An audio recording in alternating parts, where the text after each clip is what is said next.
தக்காளி சாதம்ன்ற பேரில் இப்போலாம் பட்டை கிராம்பு கரம் மசாலாலாம் சேர்த்து நல்லா பிரியாணி டேஸ்ட்டில் சூப்பரான ஒரு குஸ்காவை செஞ்சு தான் சாப்பிட்டுட்ருக்காங்க. நானும் அப்படி தான் செஞ்சு சாப்பிட்டுட்டு இருந்தேன். ஆனால் ஒரு ப்ராப்பரான தக்காளி சாதம்னா தக்காளி வாசனையோடு சாப்பிட்ணும். அது அவ்வளோ டேஸ்ட்டாக இருக்குங்க இந்த தக்காளி சாதம்.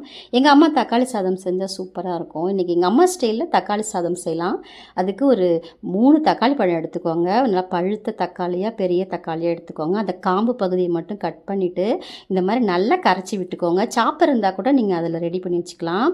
நல்லா விழுதாக நல்லா கரைச்சி விட்டுக்கோங்க. இந்த மாதிரி கரைச்சிக்கோங்க.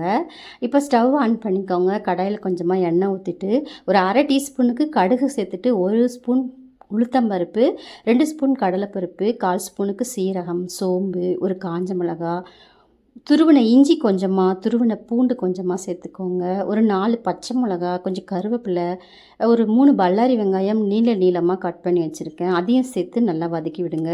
இது ரொம்ப நேரத்துக்குலாம் வதக்க வேணாம், கொஞ்சம் நேரம் வதக்கினா போதும். இப்போ நான் இந்த அளவுக்கு வந்ததுக்கப்புறமா தக்காளி விழுதை சேர்த்துட்டு நல்லா கலந்து விட்டுட்டு இதில் 1/4 டீஸ்பூனுக்கு குழம்பு மிளகாய் தூள் சேர்த்துட்டு 1/4 டீஸ்பூன் மஞ்சள் தூள், கொஞ்சமாக உப்பு சேர்த்துக்கோங்க. இந்த தண்ணி நல்லா வத்துற வரைக்கும் கலந்து விடுங்க.